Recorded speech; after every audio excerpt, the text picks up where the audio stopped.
ni Malakias, Propeta Malakias. Okay. Malakias 2, 10 hanggang 13. Sabay-sabay po nating basahin.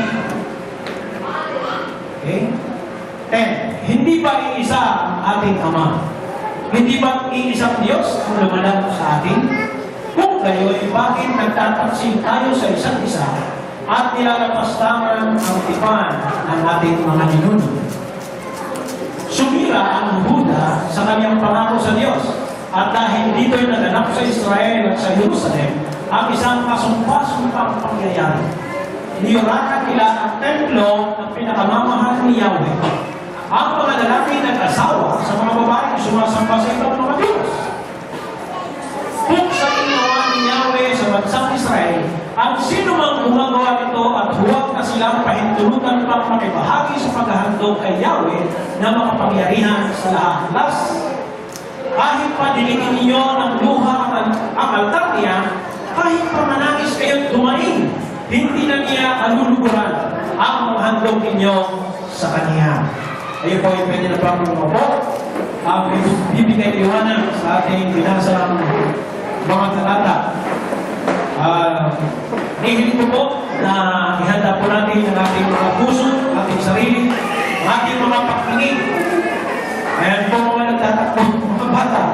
Ay pwede ninyong pakiusapan na sumandali ay sabi nga sa tatangkin niyo, kumimo muna.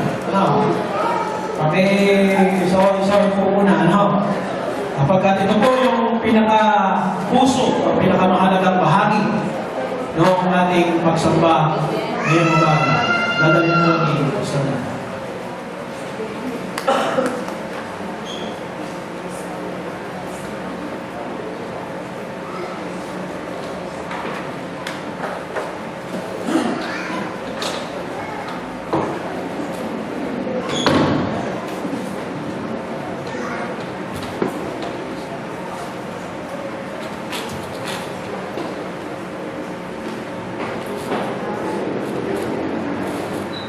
Isang mapagpalang araw po sa bawat isa sa atin. Tayo po ay patuloy na nagbubulay sa aklat ni Propeta Malakias. Kung sa ating panahon, maaaring may mga salita na ang dating sa atin ito ay mabigat. Pero lalo na sa kanila ng panahon yun. Ang talungkot lamang, mga magulang at mga kapatid, ay para sa kanila ay hindi po nila ito pinakinggan ng lubos o binabaliwala ko nila ang sinasabi ng Diyos sa kanila. Kaya ang ating pong dalangin, kada tayo po ay nagkakaroon ng ganitong pangangaral at pakikinig ng salita ng Diyos, ay hindi nawa itong mabaliwala sapagkat kung gayon ho ang mangyayari, ay para na rin po tayo magiging tagahuda o yung mga Israelita sa timog na lugar ng halian o ng panahong yun kung saan po ay naririnig nila ang mensahe ng Diyos sa pamamagitan ni Propeta Malakias. Ang ating pong pag-uusapan ay may pamagat dishonoring God's covenant. Ang hindi pagpaparangal o pagpapahalaga sa tipan ng Diyos. At ito po ang ating nais na maunawaan sa umagang ito.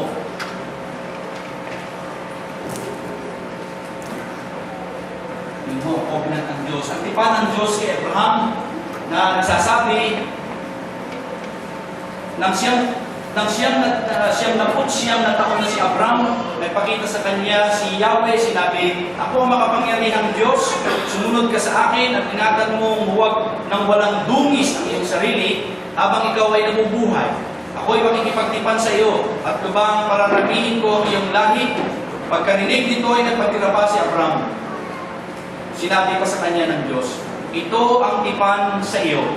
Ikaw ay magiging ama ng maraming bansa. Mula noon ay tinawag na siyang si Abraham. Gayun din, makikita ko natin na nakapagtipan ang Diyos sa pamamagitan naman ni Moises sa Exodo 19 at ganito ang sinasabi. Kung susundin ninyo ako at magiging tapat sa aking kasunduan, kayo ang magiging bayang hiniram. Ang buong daigdig ay akin, ngunit kayo'y aking itatangi. Kayo'y gagawin kong isang kaharian ng mga pari at isang bansang banal. Yan ang sabihin mo sa mga Israelita. At din, sa tipanhong ito ay mayroon din nakalagay na isang kasunduan kung saan ay namarapat sundin ng mga Israelita. Sa araw na ito, bibigyan ko kayo ng pamimilian, pagpapala o sumpa. Pagpapala kapag sinunod ninyo ang kanyang mga utos, ngunit sumpa kapag sumamba kayo sa ibang Diyos sa halip na sumunod kayo sa kanyang mga utos. At yun po ay makikita natin sa Deuteronomy 11:26 to 28. Marami pong tipan. Simula pa po nung lumikha ang Diyos sa unang mga tao at pagkatapos po ay sa patuloy na pakikipag-ugnay niya sa kanila, ang Diyos po ay gumagawa ng kasunduan. Ang tawag po doon ay kasunduan, kung tawagin po ay unilateral. Pag sinabi yung unilateral na kasunduan, ang Diyos ho ang nagpapasya nito. Hindi ho ang tao ang nagsasabing, makikipagkasundo kami sa iyo. Diyos ho ang nagsabing, ako'y gagawa ng tipan sa inyo. Pagka ho may kasunduan ng dalawang partido, bilateral ho yun. Pero itong kasunduan ito ay unilateral.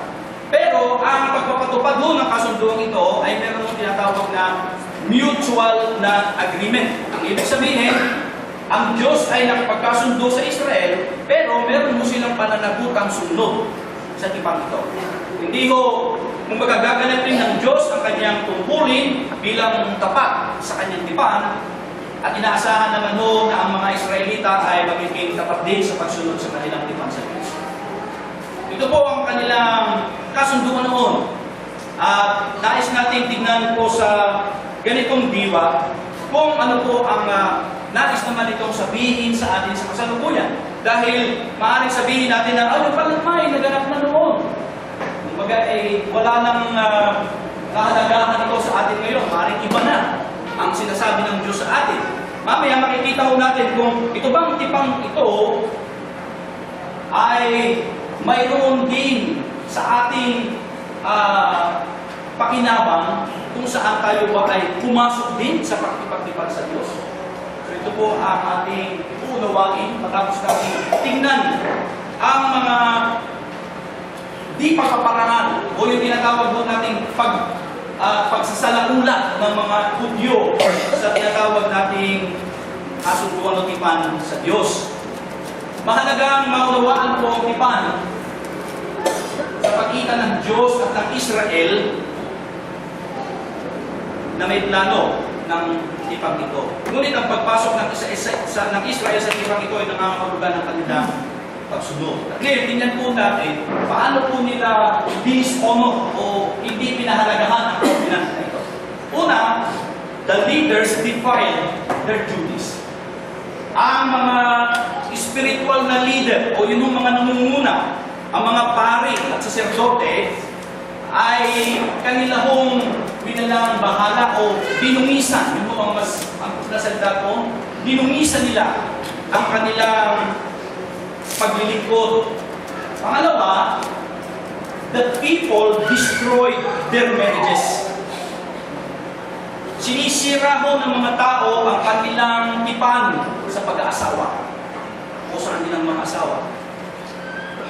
And then pangatlo, the people decline to give their offerings. Ang mga tao ay hindi na nagbibigay o nagkakaloob para sa Panginoon. At ito po ay ating makikita, kumbaga dito sa ating binasa, ito po'y panuntunan lamang, pero ating mong titingnan ito sa liwanag ng Kabanatang 2 at Kabanatang 3 ng Malakiyas. Una, atin po makita na ang mga leader na ito ay nagwalang bahala o dinungisan nila. Ang angkan po ni Aaron mula po kay Levi ay naging bahagi. Sila po yung kumbagay nagsakatuparan ng kanilang paglilingkod sa tabernakulo hanggang sa templo upang gawin at isakatuparan ng kanilang tungkulin. Dito po sa Deuteronomio Kapitulo 18 ay ganito po ang naisabihin. Kapyaw ko pong babasahin.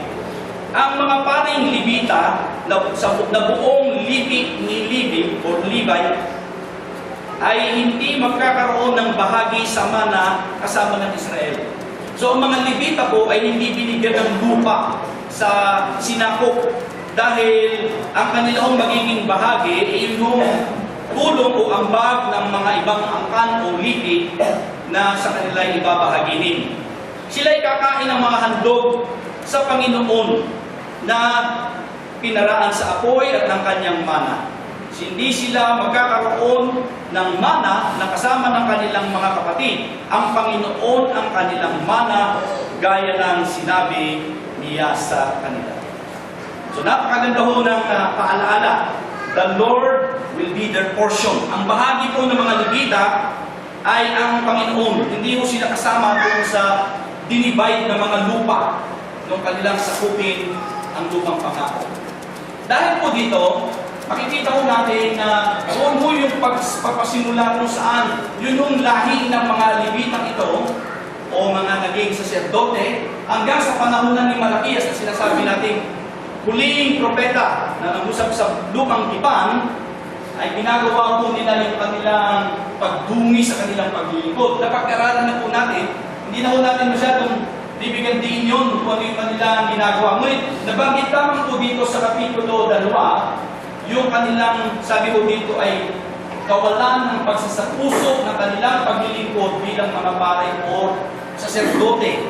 Sabi po doon sa verse 7, sapagkat ang mga labi ng pari ay dapat mag-ingat ng kaalaman at dapat hanapin ng mga tao ang kautusan sa kanyang bibig sapagkat siya ang sugo ng Panginoon ng mga hukbo. And then verse 8, kayo'y lumihis sa daan. Yan ang sinasabi. So ang dapat ko responsibility ng mga spiritual leaders, sila ho yung tagapagturo kung anong tama. Sa kanila dapat nanggagaling kung ano ho ang tamang katuruan ng Diyos. Sila dapat maging mabuting halimbawa sa mga tagasunod o sa mga sumasampalataya. Ito ho ang akusasyon ng Diyos laban sa mga saserdote ito, sa mga paring ito na naglilingkod sa templo, sapagkat hinungisan nila ang kanilang bahagi. At paano po nila ginawa ito? Sinuway nila ang kautusan ng Diyos, hinungisan ang kanilang paglilingkod, gaya ng sinabi sa talatang 8, ngunit kayo'y lumihis sa daan, naging dahilan kayo upang matisod ang marami sa pamamagitan ng inyong kautusan, inyong pinasama ang tipan ni Levi, sabi ng Panginoon ng mga hukbo. At makikita ko din natin sa talatang 10 hanggang 12, yung mga bagay na kung saan sila ay naging kabahagi. Sa Nehemias chapter 13 verse 29, makita ko ninyo doon yung ginawang pagdungis din ng mga Levita o ng mga tinatawag nating saserdote, pari, ng panahong yun sa kanilang paglilingkod. Ating tignan na ang bahagi ito ni Nehemias 13, 20. Ito po ang binabanggit. Alalahanin mo sila, O Diyos, sapagkat kanilang dinumihan ang pagkapari o pagkasaserdote, ang tipan ng pagkapari at ang mga Levita. Bakit? Ano ho ba ang naging paglilingkod ni Levi nung panahon yung mula sa kanya hanggang sa mga sumunod na lahi ni Aaron? Makikita ho ninyo doon na sila'y gumanap ng buong sikap. Ang sabi ho dito sa talatang 6, ang kautusan ng katotohanan ay nasa kanyang bibig at walang kalikuan na nasumpungan sa kanyang mga labi. Siya ay lumakad na kasama ko sa kapayapaan at katwiran at inilayo niya sa kasamaan ang marami. Ibig sabihin, ito pong si Levi at si Aaron at yung kanyang mga sumunod na lahi ay naging mabuting lingkod ng Diyos. Nakakalungkot lamang sapagkat yun hong naging anak ni Aaron ay Sila ho ay sinugpo ng apoy. Patay ho yung dalawang anak ni Aaron. Sapagkat sila ho ay naghandog sa Diyos na hindi ho nila ito pinahalagahan. Ganun ho nung lumang tipan. Pagka ho lumalapit ang tao sa Diyos nang basta-basta na, sila ho'y namamatay. Buti na lang hindi na ho ngayon ganyan. Kung nagkataon ay nahihirapan ko kung tumayo dito sa harap ninyo. Baka ho ko'y tumimbuang dito at pumula ho aking bibig. At baka, kaya mo noon, kung mapapansin po ninyo, kahit po yung pag-akyat sa bundok ng Sinai noon, pag sinabi ng Diyos, ang tao ay hanggang doon lamang, wala nang lalampas. Kasi pag humakbang ka doon, nabawa tayo, hindi pa naman ngayon, siyempre magbibiro. Sabihin, hanggang dito daw lang tayo. Pag tayo mo ay nagbiro-biro, at kunwari hahakbang natin ang ating paa, na hindi na sinabi ng Diyos, hanggang diyan na lamang kayo, ang makakakyat na lamang dito ay si Moises, o si Josue, si Caleb, o si Josue, tiyak ko, pag tayo nagbibiro, patay. Ganun mo ang Diyos makipag-ugnay mo. Hindi ho po pwedeng biru-biruin ang Diyos. Hindi po pwede yung parbagang naghahandog tayo ng ating paglilingkod sa Diyos na basta na sapagkat hindi natin nire-recognize ang kanyang kabanalan o kanyang kadakilaan. Kaya dito sa kalagayan ng mga leader na ito, spiritual leaders na sinasabi, dinumisan po nila ang kanilang paglilingkod sa Diyos.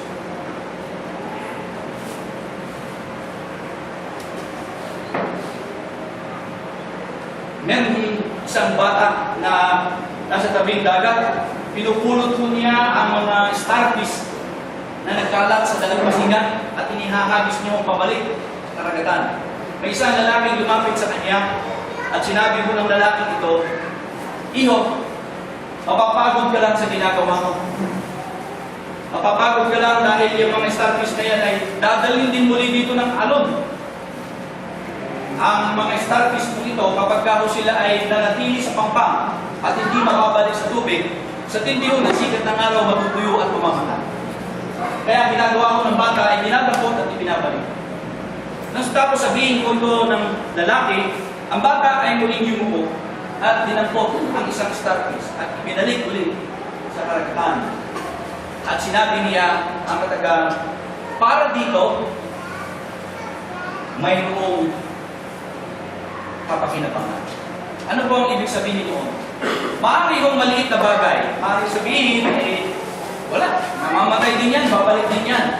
Walang halaga. Ngunit pwede natin sabihin, hindi maliit na bagay ang anumang ating magagawa para sa kabutihan ng iba. Minsan, sa paglilingkod sa Diyos, pinipili ng iba yung mga lugar na sikat. Yung matatanyag ka, yung kailangan makilala ka, yung kailangan malaman nila, sino pala. Nag-aalala na ako na sa pagbibideo natin ito, marami ng bashers sa akin. Sabihin, sino ba itong tumatayo ito na wala namang kwenta sinasabi. Pero, ginagawa lang po natin ito, hindi po para ipakita aking sarili sa tao dahil mapapanood po ito sa iba't ibang lugar. Hindi lang po ito dito sa atin. Maaari kong pati ko si Justin Bieber ay mag-comment. Nasasabihin ko, manta ka na lang. Well, anyway, ang gusto ko sabihin mga kapatid ito, ano man po ang ginagawa natin, kita man o hindi ito ng tao, ang pinakamahalaga ay alam natin kung kanino natin ito ginagawa. Ang ibig sabihin nito, sabi nga ho ni A.W. Tozer, isang theologian at isang kinilala ring dakilang lingkod ng Diyos, ang sabi niya, ang pangnahin sa paglilingkod sa Diyos ay una, dapat kilala mo ang Diyos na yung pinaglilingkod. Marami ang naglilingkod kung kilala man nila ang Diyos, hindi nila ibinibigay ang karampatang paggalang at pagpaparagal sa Diyos. Ginagawa nila ang kanilang paglilingkod na para bagang naglilingkod lang sila kung sino o kaya naman ay ang kanilang itinataas ay ang kanilang sarili. Mga magulang at mga kapatid, pagkahugdayo ng estilo ng ating paglilingkod sa Diyos, tandaan natin ito. Kung tayo man ipapasok sa langit, o wala na tayong matanggap na reward o gantimpala. Hindi na tayo dapat mag-expect na baka napararangalan pa tayo ng Diyos kung ang ginagawa lamang nating paglilingkod ay ipinapakita lang natin ito sa tao. ipinagmamalaki natin. Mas mabuti nang wala na tayong sinasabi. Nalalaman na lang ng tao, ano ba? Pupurihin nila ang Diyos dahil sa inyong ginawa. Gaya ng ating sinabi, hindi maliit na bagay ang anumang maaari natin gawin para sa kabutihan ng iba. Hindi lang po ito doon sa mga sabihin natin nasa full-time ministry o yung mga tumanggap ng voluntaryong paglilingkod sa iglesia. Ito rin ho yung mga pangkaraniwang mga mananampalataya na sa kanilang ginagawa ay ito po'y kanilang itinatalaga para sa Panginoon. Maanong halimbawa ay pag-araw ng linggo ay kung nailagay man ang upuan ating mga kapatid na Dondon at Judy ay nandito tayo para punasan sandali ang upuan ito bago upuan ng ating mga kapatid. Naalala ko tuloy at sinabi ng isang lingkod ng Diyos na meron silang isang kasama sa church na matanda na tuwing darating yun, may kumukuha po siya ng malinis na basahan, pinupunasan po niya ang mga upuan at kasabay po noon ay ang panalangin, Panginoon o Diyos, pagpalain po ninyo ang kapatid na umupo sa lugar mo. Simple. Maaaring walang nakakita. Hindi pinansin. Pero para sa Diyos, mahalaga rin. Kaya, mga magulang at mga kapatid, huwag natin lumisan ang bagay o anumang ibinagkatiwala sa atin ng Diyos na iniisip natin hindi, gusto ko dapat gano'n ang aking paglilingkod. Gusto ko gano'n ang aking paglilingkod. Sana po yung isipin natin dito ay it's a privilege to serve the living God and we will do our best. Not to proclaim ourselves, hindi yung pagpoproklama ng ating sarili na tayo'y lingkod, kundi ang Diyos mismo ang magsasabi sa ating, well done, my good and faithful servant. Yun ho ang mas nakakatuwa. Kasi yung iba na ang pamantayan ng tao ngayon, dapat sikat ka, dapat nakikita ka, dapat napipicturean ka. Dapat kita ho nyo ngayon yung mga nagbibigay ho ng tulong, nagpapapicture.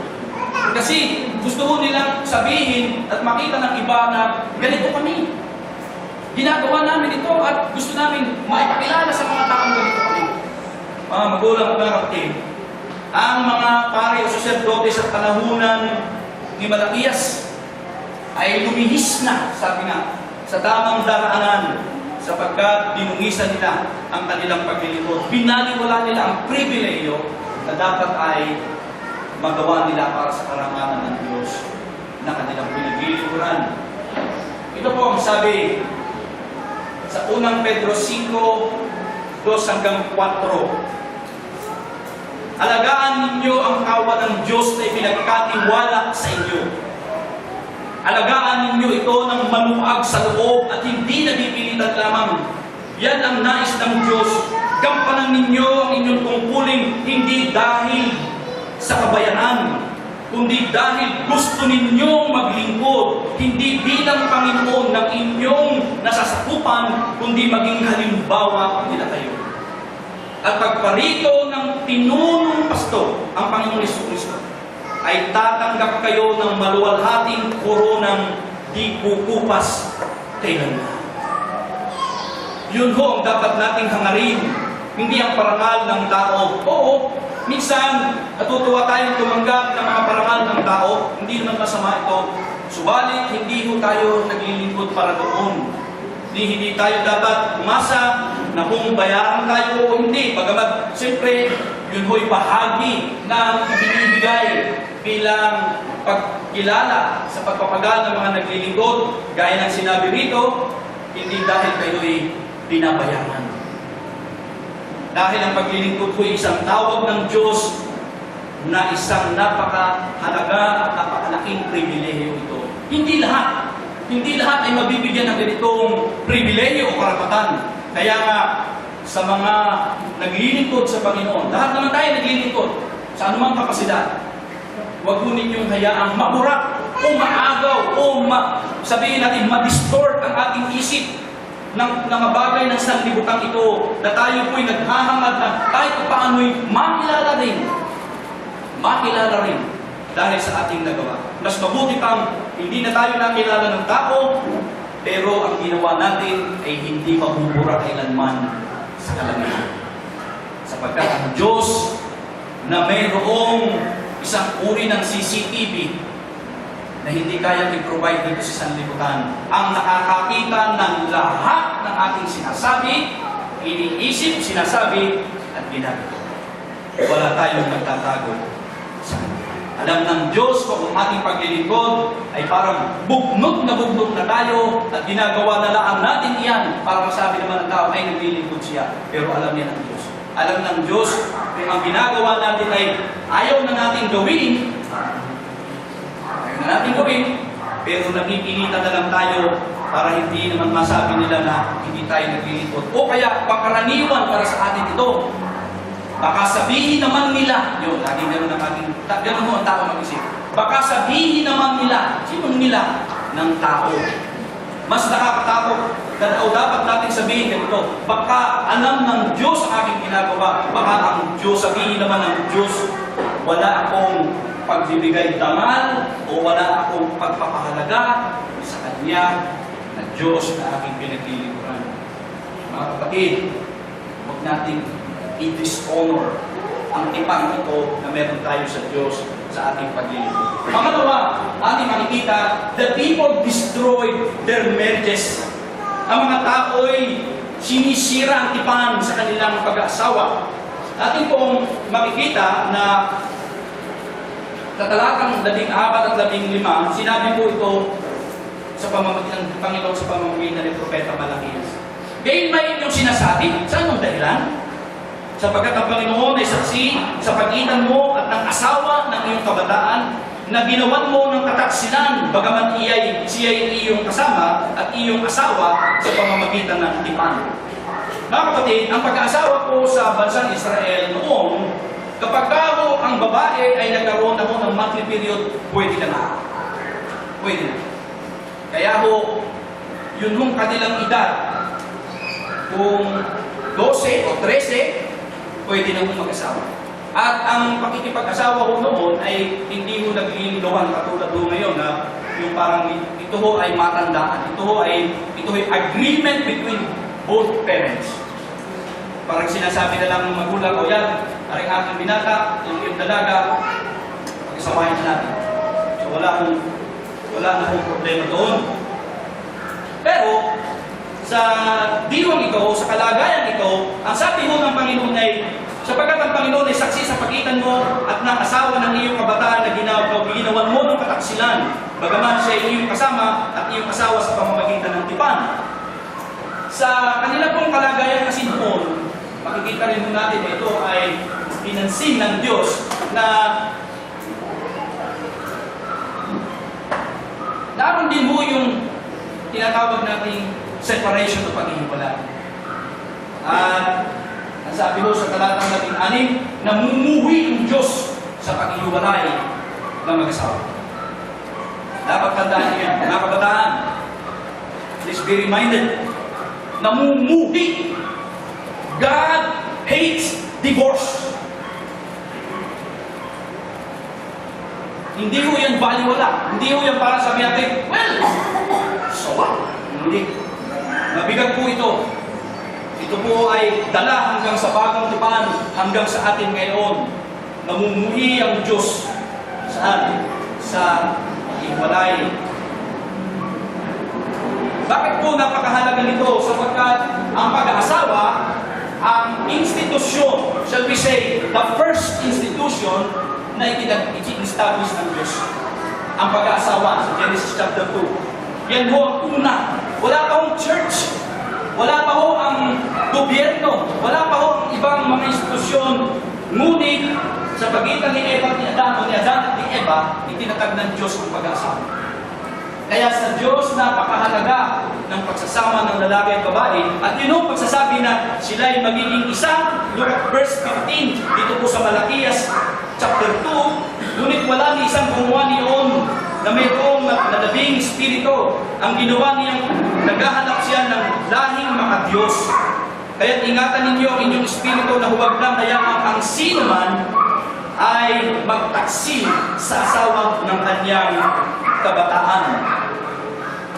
So ito po ay napakahalaga na maging paalaala sa buhay ng bawat isa sa atin. Hindi iutos ng Diyos ang paghihiwalay. Wala ko kayong makikita na inakutos ang Diyos na humiwalay ka sa asawa mo. Iwanan mo ang asawa mo. Wala akong utos na kayo. Ngunit, mayroon mong sinabi ang banal na kasulatan sa Mateo 19. Si Kristo mismo ang nagsasalita. Ang sabi ho ng mga Pariseo tungkol sa pag-asawa, bakit po nagbigay ng katibayan si Moises sa paghihiwalay o divorce? Kasi ito ay pinalaman sa pagtataksin. Maaari po na ito po medyo controversial sa atin, pero sa pananaw po kasi ng iba ay ganito.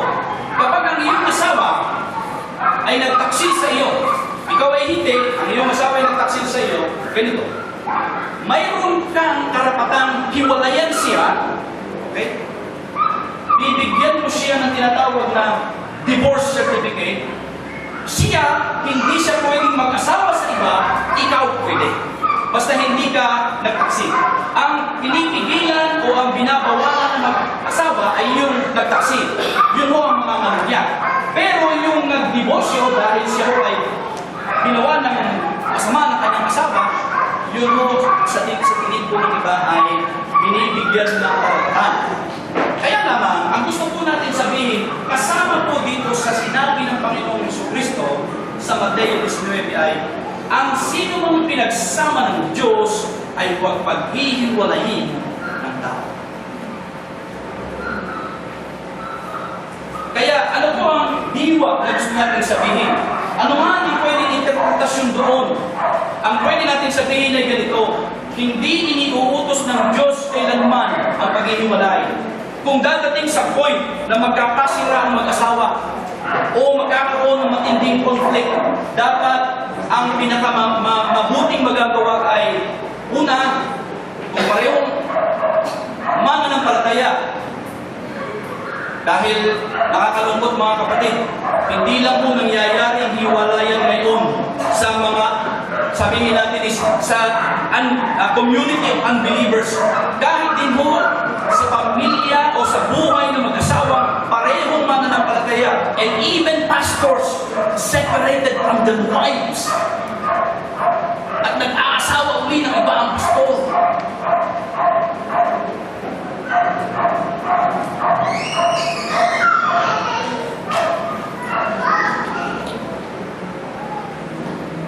Ang pinakamabuting gagawin ay ang mag-usap, ang magpakumbaba, ang magpatawaran, at magsama ulit kung kailangan. The only, sabi nga ay, resort na pwedeng gawin kung hindi na talaga mapipigil ay yung kung sakaling hindi na talaga pwede kung maghihiwalay man, sana magkaroon pa ng pagkakataon kung muling mabuo ang samahan ng mag-asawa. Ito po sabi ng isang congressman natin, I believe that it is the right of people who are trapped in a formal relationship to be able to get out of them. He tells CNN, ito po yung Central Network Television kung saan ay binobroadcast sa Amerika. The 21st century Philippines should be a secular, liberal, democratic state where no particular faith is supposed to dominate the affairs of the state. By not allowing divorce, he says, the Philippines was allowing a religious group to impose its values on everyone. Ano po ang gusto niya sabihin? Dapat bigyan daw ng karapatan ang bawat Pilipino na magpasya. Meron siyang kapasya na kung gusto mong humiwanay sa iyong asawa, pwede. Dahil tayo naman ay may kalayaan gawin yan. Maging liberal daw tayo sa pananaw na ito. Democratic ang ating kalagayan ng bansa. Walang relihiyon na kukontrol sa relasyon ng mag-asawa para sabihin, hindi kayo pwedeng maghiwalay. Yan po ay sinabi ng isang congressman natin. At katunayan, sinusulong ko, na lagi nilang narinig sa akin, pilit na pong, kung bagay talaga ako ay pinakailangan maging kasama na sa dapat pag-usapan ngayon sa sa ating legislative body ng ating lipunan ang divorce law. At ang mga kababaihan ko sa pamumuno ng mga Gabriela ang nag-uursige na ituloy na ang batas sa paghihiwalay. Mas mababaw ang divorce kaysa sa annulment. Matagal po ang proseso ng annulment. At mga kapatid, gaya ng aking laging sinasabi sa aking mga kapwa-pastor, mga kamanggagawa at maging sa aming pagtatalakay sa Bible School, hindi tayo exempted. Ang ating iglesia, ang Christian community ay mapupuno o malalagyan ng maraming tao na were separated from their spouses. Kaya kailangan po tayo maging handa sa bagay na ito, kung paano din natin silang matutulungan, ma-encourage, kung maaari bang mapabalik ang pagsasama, gawin po natin, ipanalangin at ayusin. At kung sakaling hindi man, patuloy natin encourage ang pananatili na maging single. Bagamat sa panahon kung ito'y hindi na po ganun ang nangyayari. Bakit? Dahil kahit po sa Amerika ngayon, yan na po ang parang nagiging isa sa pangunahing problema, kung pinukonsider pa nilang problema, na ang paghihiwalay ay problema pang maituturing. O baka ito'y pangkaraniwan na lang sa buhay ng mag-asawa. May kaibigan nga po akong abogado. Sabi niya nga minsan sa amin noon, bakit? Akala ba ninyo, unbeliever lang ang naghihiwalay? Kasi siya po ay siya po ang kanya pong expertise ay family law. Pero sa kasabihan palad kung ano ang kakaibigan natin abogado nito. Pero sabi niya sa amin noon, nang siya sa seminar, marami akong hawak na kaso mga mananampalataya nagpapasyang maghiwalay at ito ay may kasama pang mga pastor. Mga kapatid, nais ko ipaalala sa atin, ganyan po ang ginagawang tinatawag nating paninira ng mga bayan ng Diyos. Baliwala para sa kanila ang tinatawag na paghihiwalay. Alam niyo ba ang malungkot sa pagkakataong iyon? Dahil itong mga saserdoting ito, bumubuha rin po sila ng asawa nila doon po sa mga ang tawag dito, yung mga tao o mga kababaihan doon na hindi ho Hudyo o Israelita. So, sila'y nakikipamatok sa hindi mananampalataya, hindi nila katulad during that time, at yun ay isa sa pinagbabawal mo ng Diyos na dapat nilang gawin. Yun ang ating masasabi sa bagay na yan. So doon po sa mga mag-asawahan, mag-usap po kayong mabuti, ayusin niyo ang mga problema. Huwag niyong hayaan na darating tayo sa point na sasabihin na ay, hiwalay! Okay lang yung hiwalay, ang puti sa dibulay, okay lang yung pero yung sabihin, hiwalay ka talagang hiwalay, ito lang ang mga kapatid, nais ko ipakala mo sa inyo. Hindi pa nalagutan mo tayo din sa Diyos. At unless kayo po ang iniwan, wala po tayong magagawa. Pero kung tayo po ang namumuna pa, delikado po yan. Yan po ay isang mabigat na pananagutan natin sa Panginoon. Kasi bilang mananampalataya, dapat meron po tayong kapakumbabaan sa bagay na yan na kung maaayos, ay talagang dapat po natin ayusin ang relasyon ng sino man o kung sa atin man ito mangyari. Alam niyo ang mga talatang ito, gusto ko lamang ipaalala muli at basahin para sa atin. Mga babae, pakinggan niyo po ito mabuti. Pasakot kayo sa sarili-sarili ninyong asawa. Huwag kayong mas matapang pa o mas nangingibabaw pa sa kanila. Kaya nga, isang manungkot, ang tawag po ng iba sa kanilang asawa ay commander. Huwag naman po. Hindi mo ninyo commander ang inyong asawang babae sapagkat sila ay dapat magpasakot sa inyo. Yan po yung pagpapasakop na ginagawa ng Iglesia sa Panginoon. Gaya ng sinasabi. Kayo hindi naman mga lalaki, sabi mo dito, mahalin ninyo ang inyong asawa gaya ng pagmamahal ni Kristo sa Iglesia. Inihandog niya ang kanyang buhay para sa Iglesia upang ialay ito sa Diyos. Alam niyo kung bakit po napakahalaga nito? Kasi alam po natin na kapag po ang relasyon ng mag-asawa sa church ay maganda, o sa pambahay ay maganda, dala ko yan sa simbahan. Dala yan. Pero pagka ang mag-asawa ay palagi mo parang hindi mo kayang ipinta ng ni Michelangelo ang mukha. Pag nasa simbahan mo yan, just imagine mo yung impact din na nakikreate dito sa kapalagitnaan ng isang kalipunan ng mga mananampalataya. Pero yung naging hindi magkasundo, di bit-bit ng mga mag-asawang ito yung problema na hindi nila inaayos sa biyaya ng Diyos, tapos ay nadadamay ang buong church. Totoo po yun. Kaya dapat po tayong maging maingat. At dapat natin pahalagahan ang salita ng Diyos. Sabi, mga babae, pasakop kayo. Mga lalaki, mahalin ninyo. Kaya nga, pagkaro tayo, yung meron dito focus fellowship.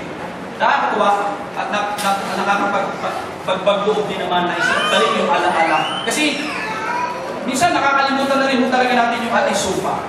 Sabi nga, kagaling-galing natin nung nasa harap tayo ng altar. Bihis na bihis tayo noon. Na parang wala na tayo bang nakikita kundi ang ating magiging asawa. At kung maaari lang sabihin ako ano yung pinaka mga salitang hindi na kayang i-explika ng diksyonaryo, sasabihin mo. Pagkatapos, after several years, sasabihin mo sa asawa mo, hiwalay kung hiwalay. Ay di ka ko yun ipaglapastaran sa Diyos. Bakit? Abay, biro mo ito inasumpa sa harap ng Diyos.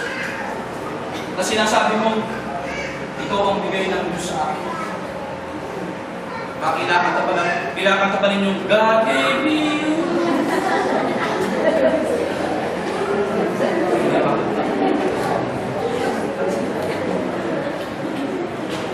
So, mga kabataan ulit, hinay-hinay.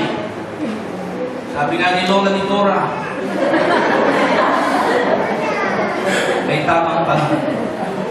Kasi talagang apektado hindi lang ang inyong buhay, ang buhay ng mga nasa paligid ninyo, talagang yan po'y nadadamay. Salamat sapagkat ang Diyos ay mapagbiyaya sa atin. Tayo pwedeng maging masinop sa bagay na ito at magpahalaga. Sa tulong din lang naman niya po yan. Kung tutusin nga pwede natin sabihin ngayon na ako bilang lalaki sa aking asawa, hindi man ako perfecto Kahit ako'y pastor, hindi ako perfecto. Ako'y nakakapag-isip din ng hindi mabuti, nakakapagsalita ng hindi makapagpapalakas. Pero hindi ko dapat hayaan na mangyari sa aming buhay, sa aming pagsasama mag-asawa na dadating yung point na matinding-matindi na ang away hanggang sa sabihin na namin sa isa't isa na we give up, I give up, I quit. Hindi mo dapat.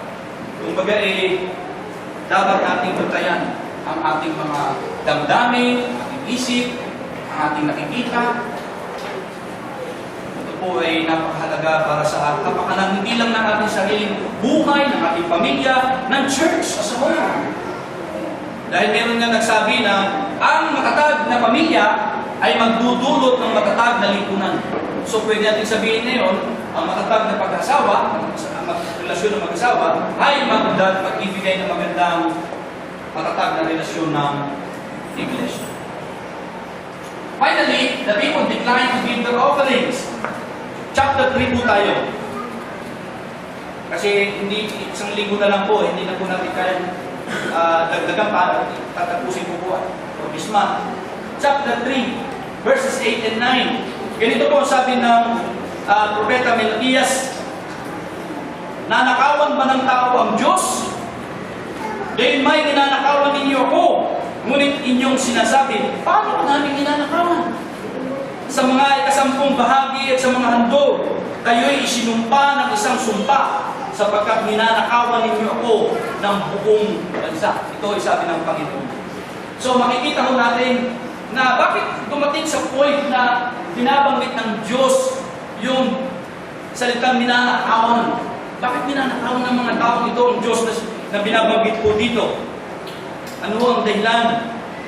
Ang pagnanakaw ay sa kadahilanan hindi nila binibigay ang sa Diyos na mula din sa Kanya. Sa awit 24 talatang 1, sabi po doon, ang lahat, ang buong mundo at ang lahat ng narito ay sa Diyos.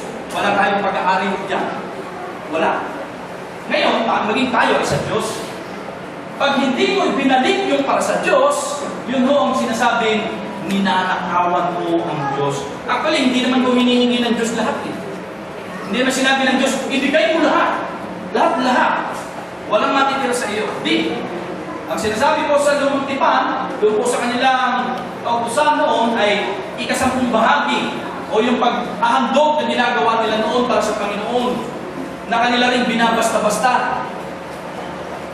So yun ho ang pagnanakaw. Yun ho ang akusasyon ng Diyos na pagnanakaw. Dahil hindi nila binibigay ang sa Diyos, hindi na kanila yon, ay kinakanila pa rin.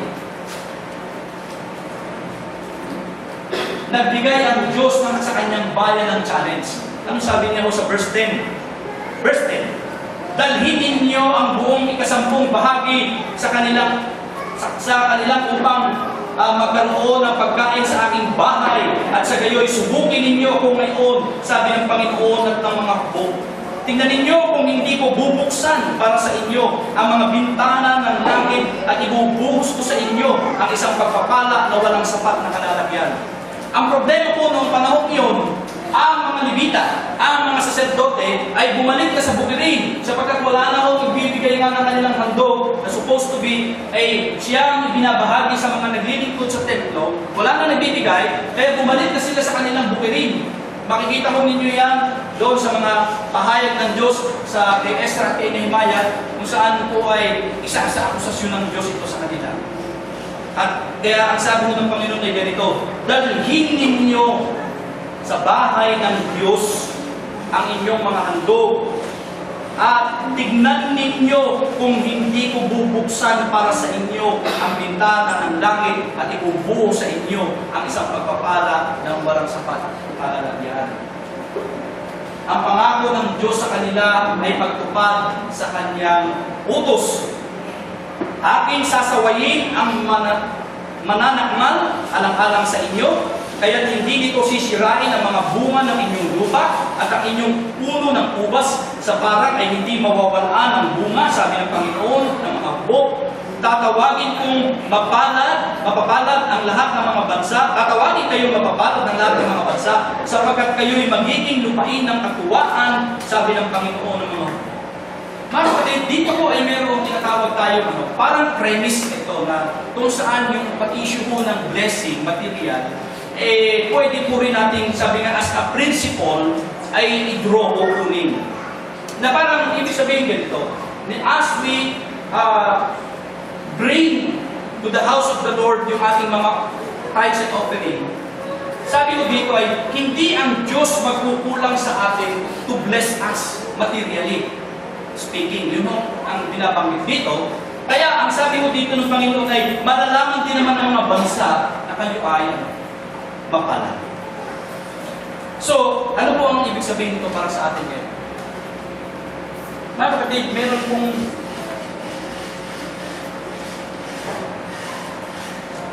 nagsasabi na dapat ba tayo magbigay ng tithes?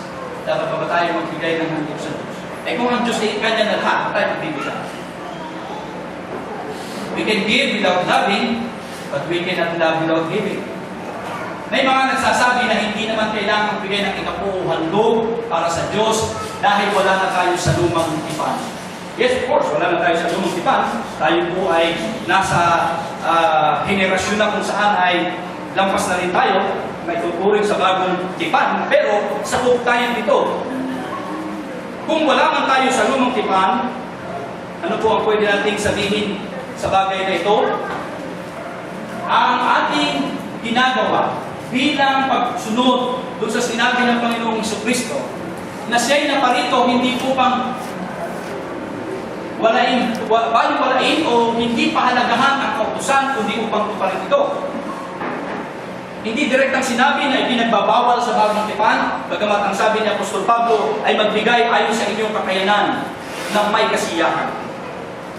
Hindi ba ang taong pinagpala ng Diyos ng buhay na walang hanggan, ang taong pinagpala ng Diyos ng isang kapayapaan na walang hindi kayang bayaran ng mundo, Ang taong pinagpala ng Diyos ng isang spiritual na katiyakan sa kanyang buhay, na siya'y mayroon ng tamang relasyon sa Diyos. Mayroon siyang isang klase ng buhay na kung dumadating man ang mga pagsubok sa kanyang buhay ay hindi basta siya natitinag dahil alam niyang kasama niya ang Diyos sa kanyang buhay. Ikaw ba'y magiging madamot sa pagbibigay sa Diyos na nangako at gumagawa ng lahat ng mabuting bagay para sa iyo? Sasabihin mo bang, hindi mo naman ito kailangan eh. Akin na lang ito. Minsan, naalala ko po ito nung panahon noon para doon sa inyo. Alam ko, mahirap pero meron po kumisan na kausap isang kapatid. Banda-banda po panahon. Sabi niya sa akin ko, so paano mo yung aming negosyo? Bukas mo kami paglinggo. Ay sabi ko, ipanalangin niyo sa Panginoon, pero alam niyo, kasi dapat ay may araw ng pahinga na sabi nga, it is the Lord's Day. At maaaring kitahin mo naman kapatid yung bibitahin mo sa araw ng Lunes hanggang Sabado, pero yung bibitahin mo na sasabihin mo ay Linggo. Tapos hanggang sa nag-usap kami, sabi niya, stop, hindi na ho kami nagbubukas kami. Hindi ho kami pinagkulang na Diyos. Challenge, sabi ng Panginoon dito, subukan mo. Nalala ko po sa ibang bansa, ang pastor nagsasabi, money back guarantee. Hindi ko po sinasabi yan, mali yun. Money back guarantee. Halimbawa, tatays ka, sasabihin mo sa akin, pastor, ibigay ko ako sa daan. So, ililista ko po yun. Kasi, pag hindi ko yun ibinalik ng Diyos, ako magbabalik sa iyo. O, ganun yun. Kaya, money back guarantee. Parang negosyo. Yung ba, ibigay ko, sasabihin, pastor, sa libo, binigay ko, ililista. So after this, halimbawa last Sunday, pagka hindi binalik ng Diyos, babayaran ng lahat. Opo. Just imagine, anong pagtuturo ang ginagawa mo doon? Di parang ang pagbibigay mo, parang ka nagninegosyo sa Diyos. Mga kapatid, yan po pwede natin sabihin. Nakikipaghabulan tayo sa takbo ng sanlibutan. Gusto natin makita na mapansin tayo ng tao na ang anak ng Diyos ay hindi naghihirap. Pero nakakalungkot naman tayo marami nating mga apostol na mahihirap. Hindi sila pinagpala ng Diyos kung gayon. Mga bulaan sila. O hindi sila totoo kung gayon. Ni ang ating Panginoong Kristo ay namatay na mahirap. Kung gayon, bulaan si Kristo. Hindi siya totoo. Isa may nagsabi sa akin, isang pamanggagawa, pastor, huwag niyong ituturo na ang katupuan ng ating na sinasabi natin ay dapat tayong makontento kasi baka daw ang mga miyembro hindi na magbigay. Sabi ko, ito ay dapat nauunawaan ng bawat isa dahil ang paglagong espiritual ay magdadala sa iyo sa antas na maintindihan mo na kapag ang Diyos na nagbigay ng buhay mo at kaligtasan sa iyo, lahat may ibigay mo. Sabi ko, walang reservasyon. Ay nangyayari sa atin, parang tayo nakikipag-deal sa Diyos na, Lord, bigyan mo ganito ha. Kaya na yung balik ha. Usapan niya. Paano ko sabihin ng Diyos sa katulad na sinabi niya sa mayaman, sa gabing ito, pupunin ang kaluluwa.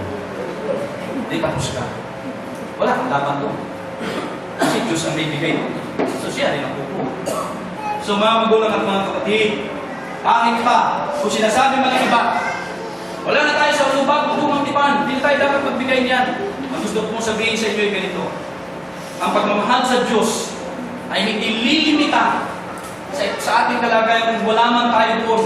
At alam kong tapos na tayo doon, pero hindi dapat ito lilimita o pipigil sa ating pagmamahal sa Diyos ng ating pagbibigay ay dahil alam natin kung sino siya sa atin.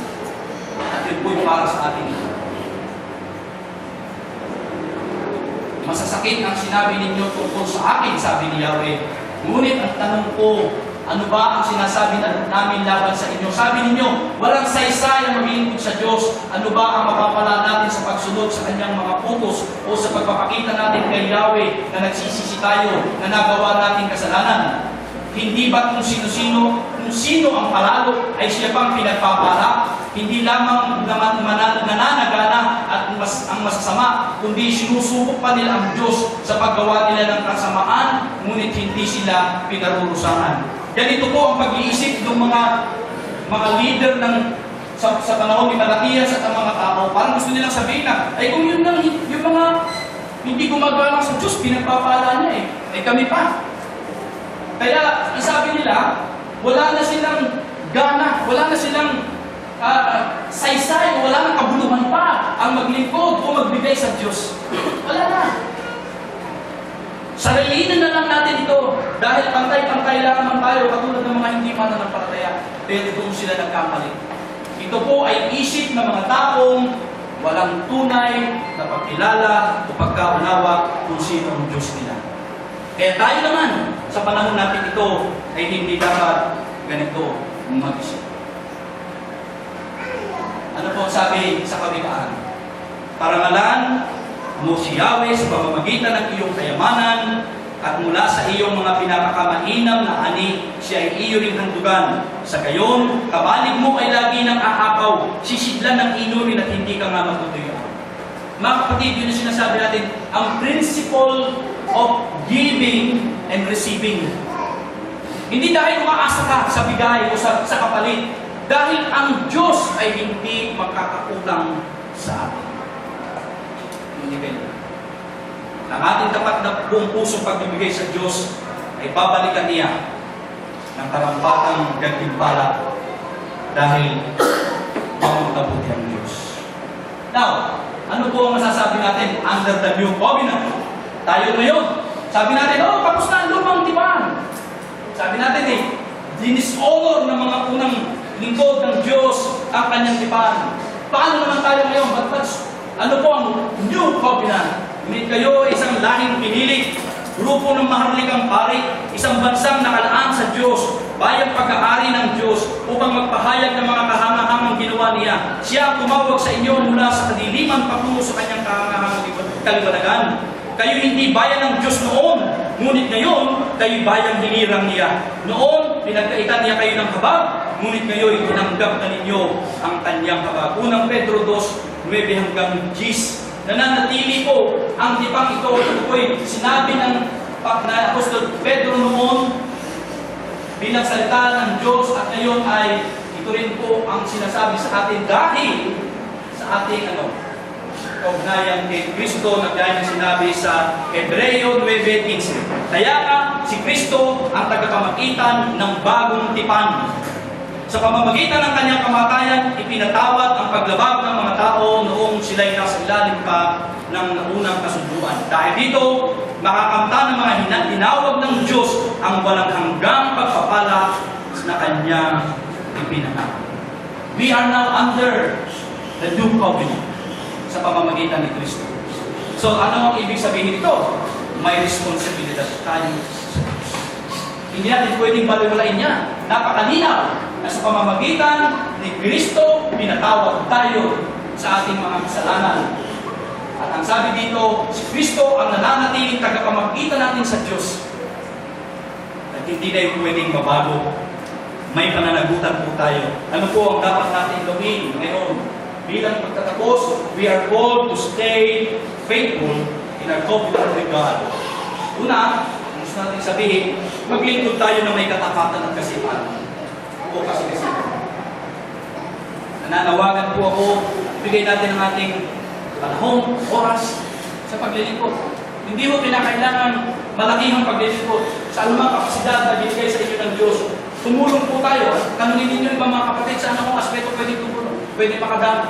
Sa mga small groups po natin, magbigay tayo ng paraan para makapaglingkod. Huwag na tayo masanay nung pupunta lang tayo sa church at parang nagsisimba lang tayo na katulad ng iba na uupo, tatayo, uuwi, balik sa dating buhay. Tapos pag sinasabi natin lagi, pagpalain mo ako, Panginoon.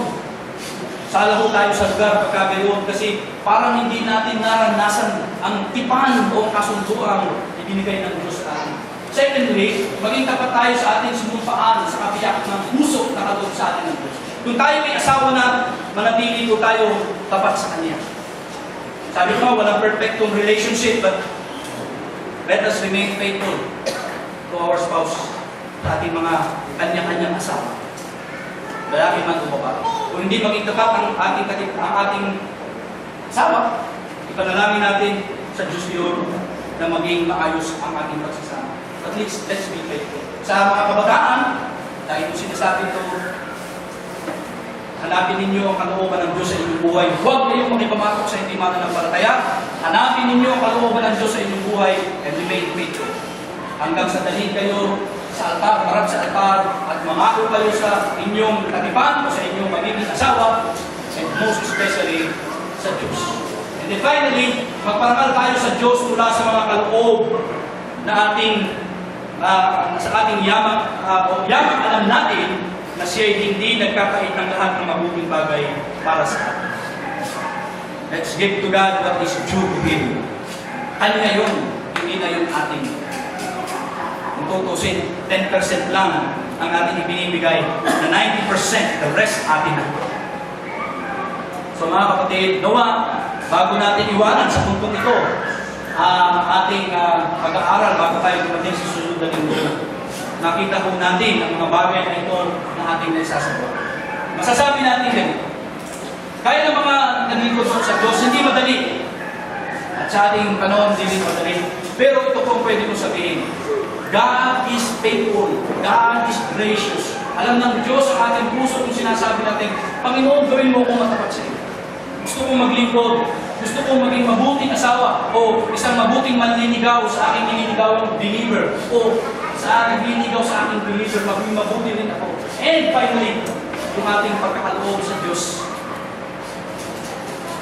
Sana huwag natin kalimutan na tayo ay may bahagi rin po. Huwag natin sabihin na yan ay sa iba na lamang at hindi na sa akin. Ang tipang ito ay tipang ng Diyos sa bawat nakipag-isa sa Kanya sa pamamagitan ni Jesucristo. Tayo po'y manalangin. O dakilang Diyos ang aming Ama, sa umaga pong ito, minsan pa, inais namin kayo purihin at pasalamatan.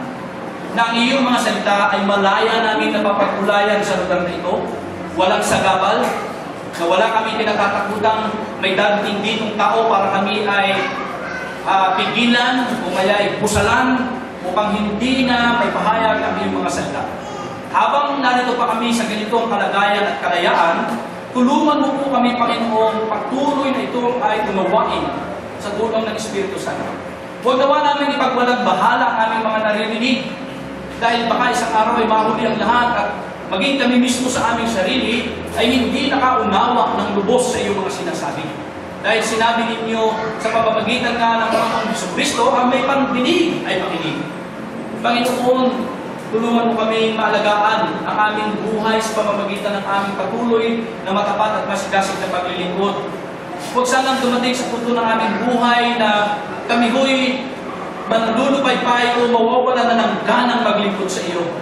Ganun din po, Diyos, tulungan mo kami na pagmahalin ang aming kanya-kanyang asawa.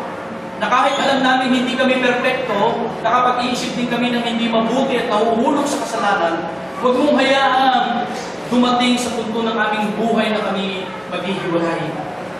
O Panginoon, lukuban mo ng iyong makapangyarihang biyaya ang pagsasama ng bawat mag-asawahan sa lugar na ito. Amin din po ipinapanalangin, Panginoon, na maging tapat kami sa pagkakaloob sa iyo. Minsan, talaga kahit gusto namin magbigay, maaaring wala kaming maibigay, pero dapat namin isiping mabuti na kayo ang pinagmumulan ng lahat ng bagay.